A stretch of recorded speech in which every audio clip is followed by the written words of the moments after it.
Picking right up where we left off in part 1.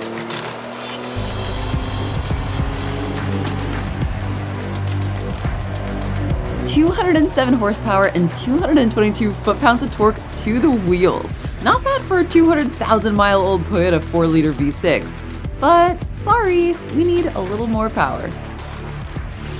Hey YouTube, it's Faye, and for today's video, this is going to be installment 2 of the Supercharger installation series. We just got back from a camping trip in Big Bend. The Tacoma is piping hot and there's a heat advisory in effect, and I've got no climate control in this shop. I cannot possibly think of a better time to start on a very labor-intensive and in-depth project. But to be honest with you, I'm just so excited to get my hands on this thing and get this thing installed that I can't wait to get started. As you can see, I've already drained the oil and I'm already starting to drain the coolant, draining the oil because we just got back from a major trip. Even though we still have 2,000 miles on this synthetic oil, I do oil changes every 5,000 miles on the Tacoma with Shell Rotella T6. I just wanted to sort of start it fresh. So Supercharger is installed and then fresh oil and just, I don't know, I'm probably overthinking it. And then coolant because we're gonna be installing a different thermostat and water neck and so on and so forth. So I'm gonna let this drain for a little bit and I'm gonna read over the repair manual and then we're gonna get right into it. Let's go. I will begin by removing the factory air filter by releasing these 2 clips and then pulling the plastic housing forward, then removing the intake with these 2 12mm bolts that hold it to the passenger side fender and setting this aside. Next, I'm carefully removing the mass airflow sensor connector and the hose that connects to the surge tank, the 2 10mm bolts that fasten the surge tank to the plenum, and the 10mm hose clamp for the throttle body. Don't forget to remove this vacuum hose that's on the back of the tank. Now to remove the throttle body, we have 4 10mm bolts, 2 coolant hoses, and the throttle position sensor connector. We will be reusing both of these, so set them gently aside. Now for the part we will not be reusing, this plastic upper intake plenum. Let's detach these ventilation and brake booster vacuum hoses, these 3 stays, 2 on the driver's side and 1 in the front. And for the driver's side stays, they're all 12mm head bolts, and I disconnected them from the surge tank, but left the lower bolts on the engine and just let the brackets hang. Oh, and don't forget to blow off all the dust here. I almost missed that step. We don't want any gunk falling into the intake runners once we remove this piece. Then we have 4 wire harness clips and 2 VSV connectors. It was actually at this point that I decided to pull the grill because it's difficult to disconnect the wire harness from a few clips in the rear, and I needed to get closer for my arms to reach. I do have a blanket and a kneeling pad on the top of the bumper so I don't cause any damage, but most importantly, I can lean in closer to access the back of the engine. But I still couldn't reach or see, so I eventually just decided to crawl right up in there to detach the wire harnesses and the heater hoses from the clips on the back of the engine. Now that that's done, I can remove the upper intake fasteners. There are 2 12mm nuts on both ends and 4 8mm Allen bolts in the middle. I loosen them by hand first, and then I go back in with some battery power. We won't be using this again, but we will be robbing some parts off of it later, so don't toss this in the garbage just yet. Now grab some clean shop rags and clean that sealing surface up, then shove those rags down into the intake ports to prevent anything from falling down into the engine. I'm also going to put some caps on these coolant pipes. While I'm here, let's knock out these spark plugs real quick. We are changing them from the factory plugs to an iridium style. I'm removing all the 10mm coil bolts first and setting the coils aside in order, and then removing the spark plugs in order. Looking at these, they really aren't terrible. Looks like the engine's actually running great, but I did notice a little bit of oil on a couple of them, so I ordered the valve cover gasket kit for both sides since the spark plug tube seals are actually integrated into the valve cover gaskets themselves. Let's compare old and new. Look how fine the tip is compared to stock. I also like how they even made note of this in the repair manual. Now the new iridium plugs did not come pre-gapped, so we will gap them to 32 thousandths. And the repair manual also specifies the use of anti-seize, which I always do anyway, and a torque spec of 15 foot-pounds. To make it easier on myself, I like to mark the goal measurement on my spark plug gapper with a Sharpie. Now I know these styles of gappers can have questionable accuracy, but I think they're easy to use and I always check them with a mic first. I had 4 of these and I ended up tossing half of them due to inaccuracy, so definitely check your cheap Chinese gappers before using them. I will admit that gapping spark plugs is definitely not something that I do regularly, and this took me way longer than I want to admit, but I'm also a perfectionist and I cannot let any deviations slide. So by the time I was done, they were all truly at 32 thousandths for sure. Here's my anti-seize, and I'm setting my torque wrench to 15 foot-pounds and installing every plug by hand first before the final torque. I'm also putting silicone paste in each of the coils. Even though I did replace the valve cover gaskets, old habits die hard. In case you're wondering why I insist on doing this, the silicone paste helps create a good connection between the spark plug and the wire in case of any water or oil intrusion, and can prevent misfires in extreme circumstances like that. Now, I don't anticipate any fluid leaking down into the spark plug tube seals after I made the repair, but like I said, old habits die hard. Now, you'd think that while I'm in here, I'd replace the fuel injectors now, but they're actually off getting new seals and flow tested before install, since they've been sitting in their packages for so long. I'm afraid of the seals drying out. So I'm moving ahead a few steps, and let's go to the cooling system. The first thing I'm gonna do is loosen the fan nuts. I do this with two 12mm wrenches, one to hold the fan and the other to loosen the nuts. I do go really in depth on how to do this in my water pump replacement video, which I'm gonna link right above now, just in case this part gives you any issues and you'd like to refer to that guide. Once the fan is free, let it sit gently in the shroud without hitting the radiator fins, and remove the two 10mm bolts holding the shroud to the radiator, then the overflow hose and the upper radiator hose. Then you can grab that fan and shroud together and remove them as a unit. Is it a new day? Or did I just change my shop shirt because my last one was disgusting and drenched in sweat? You'll never know. So the next thing I'm gonna do is the pulley kit. So we have this super heavy duty tensioner. Oh my gosh. The new belt, a couple new idlers. This upper idler looks like, what does it say? Yeah, excellent. And then a new crank pulley extension for this belt. And then of course our hardware kit. And thankfully this is all for both the FJ and the Tacoma, so all this is gonna fit. Let's hop right into it. Because I don't want anything to happen to Brandon's beautiful new CSF radiator. Oh my God, it is gorgeous.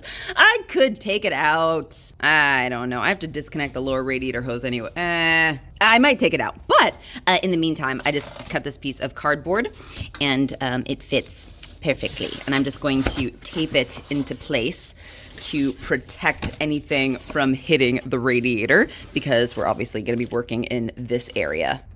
There we go. Remove the lower radiator hose. The hose will not be reused. All right, got my two nuts back on the fan pulley, and let's get this radiator hose out of here. Install auxiliary drive pulleys. Do tell me more. So this guy down here is idler number 1, and we're gonna pull him off and prep him first. Okay, we are going to release tension from the belt and remove it from the power steering pump pulley, but we're gonna keep it on. Alrighty, so we've got this whole piece of the kit. I'm so impressed by every aspect of this kit. Look at every single part. Our tensioner for the Supercharger drive system. We have our belt, and I'm obviously gonna save this little part number here and keep that in our files so that if I need to order another one eventually in the future, I'll be able to. This pulley. Okay, so you have a smooth and a ribbed. And then we've got our hardware. So we've got some studs and a couple different types of spacers here and some new nuts and bolts.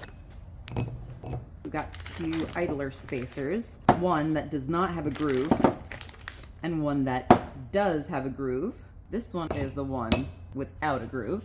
Then we need this guy and one of these. Okay. I think I'm happy with that. There's the stack, and they don't say to use thread locker, but I just had to put some on anyway. I just couldn't not temporarily install the nut finger tight. And now for the other idler, which is not the tensioner, it is this one right here, number 2 idler. So I'll pull that one off now. Installing our second stack with the smooth pulley on top of idler number 2, and I'm tightening this as tight as I can by hand with a flathead screwdriver. Then temporarily installing the nut hand tight so everybody stays in place while I reinstall the engine serpentine belt. Now we're moving on to the crank pulley bolt, 22. Let me see if we can get this to come off. Come on, friend. Now, I was not anticipating this next step of the job to be the most difficult part of this entire project, but I did not have the proper tool for the job, and this crank pulley bolt was way over torqued. Looking back in the truck's history, I saw that the front cover had been resealed by the dealership twice, which means that 2 other techs have had this bolt off and back on, and I'm guessing that the last one didn't use a torque wrench. Normally I can get these off with my impact, but this time I couldn't, and so I had to borrow and then purchase the proper crank pulley holding tool, which led me to make this short video. The tool is linked in the description. Anyway, with the proper tool, I was able to hold the crank pulley from turning while applying torque to the bolt, and I eventually did get it loose. I returned the tool and then I ordered it right away. Oh my God. I can't it! That is unreal. Alrighty, well, who thought that was gonna be the hardest part of this job? Let's get that crank pulley on. And here is our new crank pulley and our new washer and our new bolt. Okay, so the QA is facing up. See that? So we've got to line that up with our little pin. 204 foot-pounds, huh? All right, well, allow me to be part of the problem. It's not coming off. But just to make sure, see I put a little paint line there? So. All right, so next we're gonna get this drive belt installed. And this is gonna go in front of the other drive belt. So now, lucky us, we have 2 drive belts. And now it's time for the belt tensioner assembly for the Supercharger drive belt. And as you can see here, prior to bolting this down, I'm routing the belt on the correct side of the pulleys. The image in the instructions was a little unclear, so I referred to the belt routing diagram. I'm installing these nuts hand tight for now because we have another little bracket to add before our final torque. And now the last component of this part of the idler pulley kit is this little brace, which is gonna go on that upper mounting bolt on the AC compressor. So we've got a little bracket and this little bolt, and that sums up that piece. Then we only have one little part left for the belt, and that is the upper idler. So we can access the AC compressor pretty easily just from the side here up in the fender. And one thing that they say is just to make sure that you're actually removing the upper mounting bolt of the AC compressor and not like accidentally loosening one of the AC lines. I don't know, I kind of feel like that's an unnecessary part of the instructions because you can see like the 2 lines there with the bolt, and then clearly all the way in the back there is the bolt that we're going for. So I don't know. I feel like it's pretty obvious, but don't undo the lines, people. Don't undo the lines, okay? It was pretty difficult to film the install of this little AC bracket. You couldn't see much and it's pretty dark in there. So here I'm just gonna show you the final result, and the instructions do specify a tightening sequence for these, starting with the front 2 nuts and then the AC bracket bolts. So now I'm gonna pull this whole water neck off, and that's because there's apparently some sort of spacer we're gonna be putting here, but we shall see. So first I'm gonna remove all these hoses, and then we've got 5 bolts all the way around.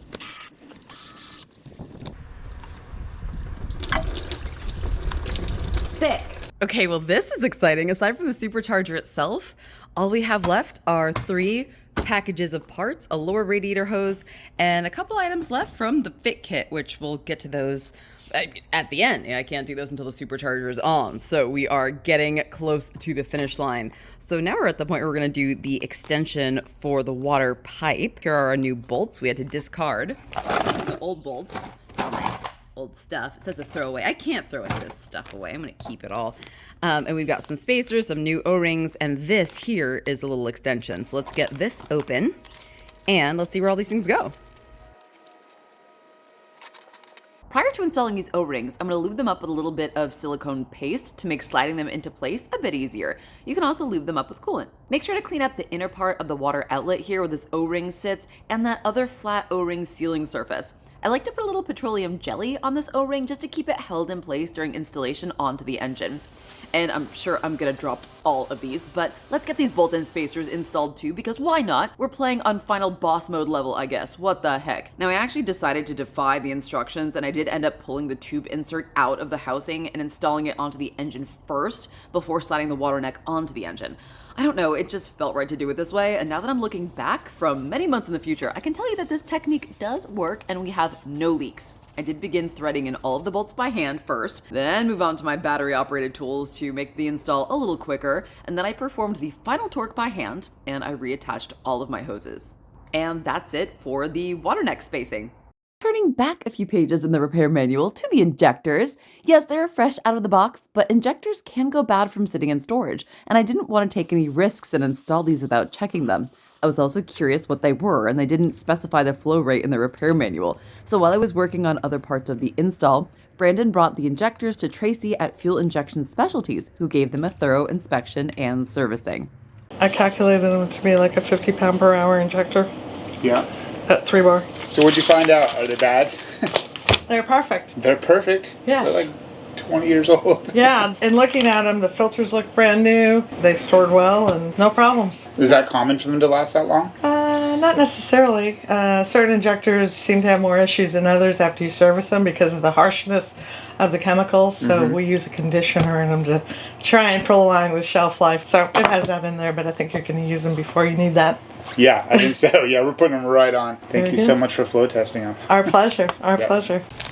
All right, so we got our injectors back. They have been cleaned and inspected and they're good to go. They tell you to reuse the insulators in the repair manual, and being that this truck is from 2009 and I didn't assume that these were going to be good, I went ahead and ordered these from the dealership. So I have 6 new insulators which go on the bottom of our injectors. So now that we've got these, I'm gonna go ahead and install them. And before we replace the injectors, I almost forgot to remove these little studs. And it says in the repair manual to use an E5 internal Torx, or female Torx. It is most definitely an E7, at least on the Tacoma. So just a little note there. Let's get those off. Also, while I'm here, I'm going to replace the PCV valve. I ordered a new one from the dealership when I went and got a bunch of other stuff as well. And even though there's nothing wrong with it, I think it's not a bad idea to replace it today. So I'm going to go ahead and do that as well. And in case you're wondering, the way that you tell if one of these is good is you can hear the little thingy moving inside there, and then air does not blow one way, but it does blow through the other way. This one's clean. This one's new, out of the bag. Otherwise, you can put a piece of hose over these if you're taking it out of the vehicle and you don't want to, like, you know, eat petroleum.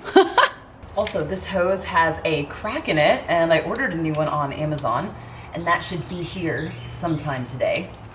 Before 10 p.m. they say, so we shall see. I actually think I did replace this fairly recently. I know you want me to, but I'm not going to put my mouth on this, people. But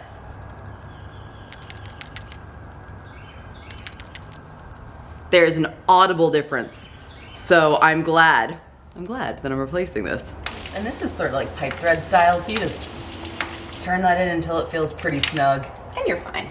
Okay, back to the injectors. The next step is detaching the fuel lines. So we've got this funky-doo little clip thingy. Okay, so first we're gonna remove this outer body clamp thing. So we're just gonna pull that off and set that aside. And then you just squeeze these two and pull. Now, I did not release the fuel pressure at all. I don't know, you should. I don't ever do. You can do this by hand, or sometimes I use these hose pliers. You just push the fuel line in towards the fuel rail, press down on both of those yellow tabs at the same time, and pull the line right off. Then repeat on the other side. Squeeze and pull. Okay, we lost a little fuel there, but that's okay. It's just cleaning agent. Now, just gonna grab a 10mm socket. 1, 2, 3, 4, 5, 6. We'll just gently lift everybody out. Come here, you guys. You can see here that some of them have lost their insulators. So I just want to make sure that I have all 6 of them. I remove all 6 of them, and then I put new insulators on all of the new fuel injectors. I'm fishing out these remaining 3 injector insulators with a 90-degree pick. I'm also gonna take a microfiber with some brake clean. I'm just gonna clean out and around from all these injector holes so we don't drop anything down in there. I also spared you from watching more of my cleaning. I went in with a Q-tip with silicone paste on the end and painstakingly polished every single bore. Why? I don't know. And now that everyone is all nice and clean, we're just gonna keep this area safe while we prepare the injectors. All right, now for the fun part, we're gonna swap all the injectors over. And I've got a little bit of lube, I've got my silicone paste, and I've got my new insulators, but also, as you can see, there's still fuel in the rail. So kind of like a general rule of thumb is you lubricate the components with whatever they hold. So in the case of anything in the cooling system, like the cooling system O-rings, you lubricate those with coolant for installation, or, you know, silicone paste. Same here, I can use the fuel to lubricate the injector O-rings as I'm installing them. Should I have emptied the fuel out before I pulled the injectors out? Absolutely. But did I? Nope. Now, each time I pull an injector out, you can see here I'm checking it for the O-ring. A few times the old O-ring got stuck in the rail and left behind, so I'm going back in with a pick and pulling it out. If you double gasket these, you will definitely end up with a leak. I actually went so far as to put every single O-ring and seal back on the old injectors prior to putting them away, so I could have a visual for myself that nothing got left behind and every seal was accounted for. Now to install my new injector insulators, but do be careful, these are directional. One side is smooth and the other side has a ridge. This side, the ridge faces up. I'm also putting a thin layer of silicone paste on the outside of each seal so that they will slide easily into the bores when I go to install them. And let's leave these bolts behind. Alrighty, wake up from your nap. Installation is just the reverse of removal. After I hand torque all these 10mm bolts to specification, I'm marking them with my paint pen so I can get a good visual of completion here. Then clicking all of the electrical connectors back into place, snapping both of those fuel lines back into place, and replacing both the plastic covers on the lines.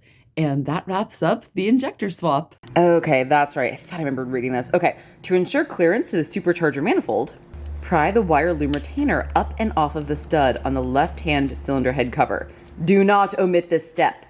Okay, now we're gonna swap out the original support bracket for the surge tank and install this one.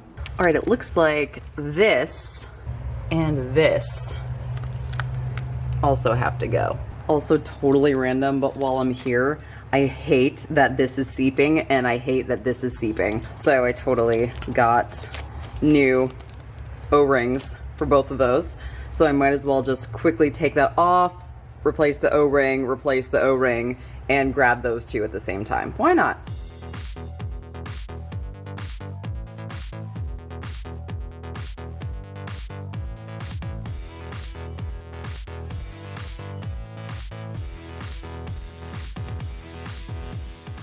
So I just flipped this little bracket 180 degrees. So it used to be sort of angled up and sitting higher. Now it's gonna be sitting lower, probably to make room for the supercharger. It's exciting. And it's just having us move this wire harness over. So you can see that's the flip, so that's the before, that's the after. And I'm just gonna move this wire harness just like they show here in the diagram. Continuing the theme of making room for the supercharger, I just installed this little bracket here, which holds this vacuum switching valve. And this little VSV used to live on the old intake air surge tank, which is gonna be obviously no longer with us. Also on our intake air surge tank, I robbed the old throttle body gasket. And this gasket, which if you recall from some of my previous videos, these have less than an oil change worth of miles on them. So they're new, they're nice and soft, they're supple, and I'm gonna reuse them. Alrighty, there we go. We have this mounting gasket, we have our throttle body gasket, and now I've gotta turn this sucker over. It's very heavy. There we go. Oh my God, this thing is so beautiful. All right, and now I'm actually taking this cover off. So we've got 12 bolts all the way around, so get those removed. This is a very gentle, soft mallet, so it's not gonna cause any damage. There we go, I did the trick. Yay, new hammer. Okay, oh! So here we have a bolt kit. This came zip tied to the top of the supercharger, and these are going to go in there. This is awesome. I love how they give a little explanation. It's like they knew I was gonna be curious. Pre-installing these bolts into the housing reduces the possibility of dropping them into the engine ports. Well, yeah, okay, that's good. When the bolts are fully threaded in, they will flow up and down on the reduced diameter shanks. Also, I'm not sure if you noticed my excessive notes, but I also saved every single sticker because we have so much information on here. And it's not every day that you get a TRD supercharger, you know, like this is such a gift. And I want to make sure I've got all the part numbers, I've got all the bolt lengths and diameters. So if anything happens, I need to replace this. I mean, I'm literally married to this truck. So I just need to make sure that everything I do, I can replicate. Any part that is not stock, I just keep a record of, so that moving forward, if we ever have to take the supercharger off, like if the valve cover gaskets start to leak or something, I might have to take this, I don't know. But yeah, this is just something that I do. Yes, I hole punch this backwards, so sue me. Install the, let's do it.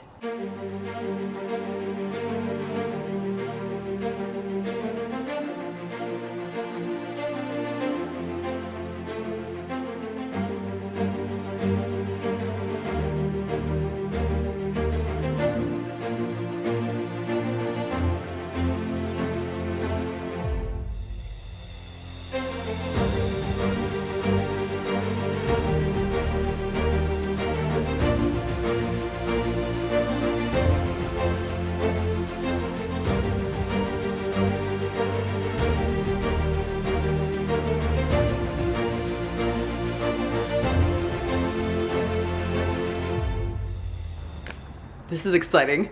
I am officially about to open the last package of parts So you've got this upper idler and 3 little bolts. Let's get this installed, and then I can officially, finally, tighten down all the supercharger bolts. Okay, so I got these 2 and this one. So I put the factory bolt back on there, but we'll actually take this off. Set it aside for now, we might use it again. We're not sure. Okay, so we're just gonna start all of these by hand, make sure this wire there isn't pinched. And then the order in which we are tightening these is inside, braces, this last, because we've got some adjustability in the pulley mounting bracket here.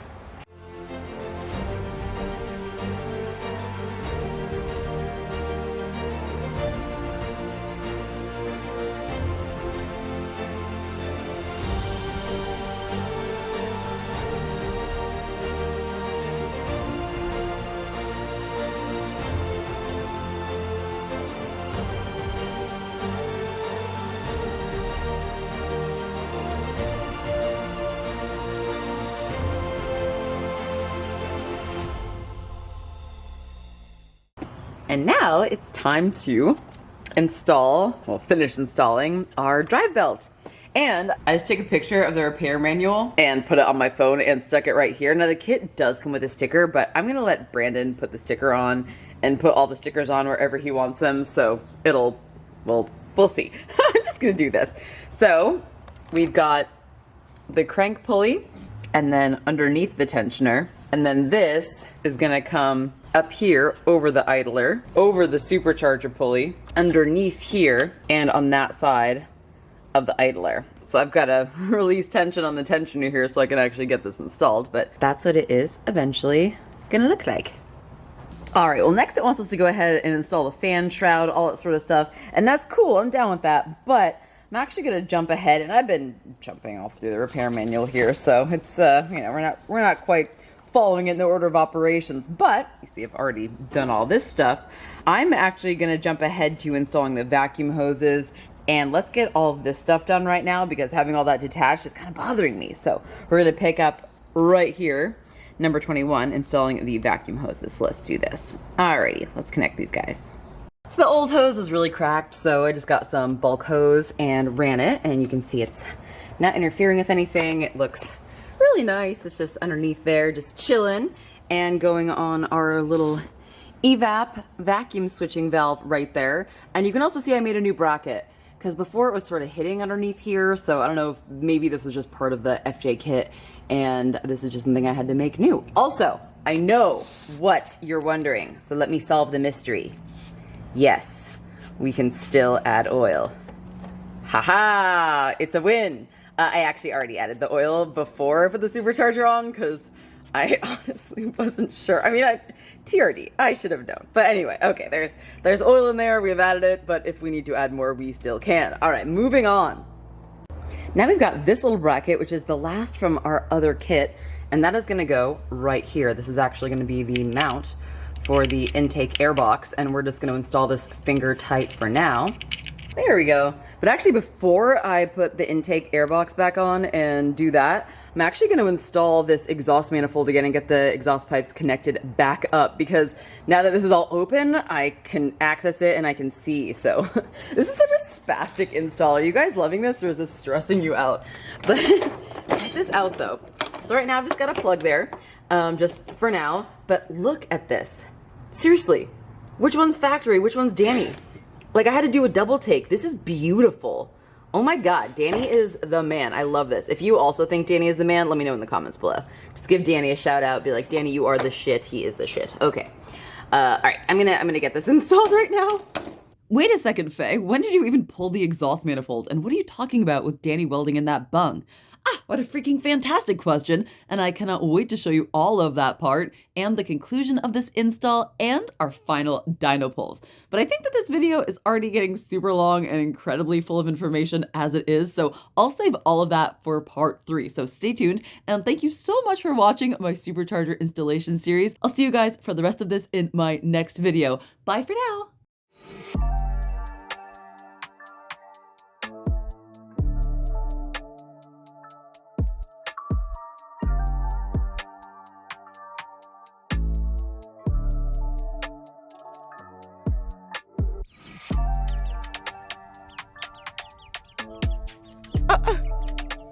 This is their first time outside. And Hioki definitely is a little bit nervous about it. Oh my god, Luna is trying to sunbathe, but she keeps falling over. Oh my god, that is so cute. Look at her sunbathing. Oh my god, she's trying. Luna, that is so cute. That's okay, you can try again. Oh! Oh my god, Hioki's sunbathing. Just like Mom. Oh my god. Does that feel good, honey? Does that feel good? Oh my god. That is not the cutest thing I've ever seen. I don't know what is. You happy, honey? Oh. Oh my god. That is so cute.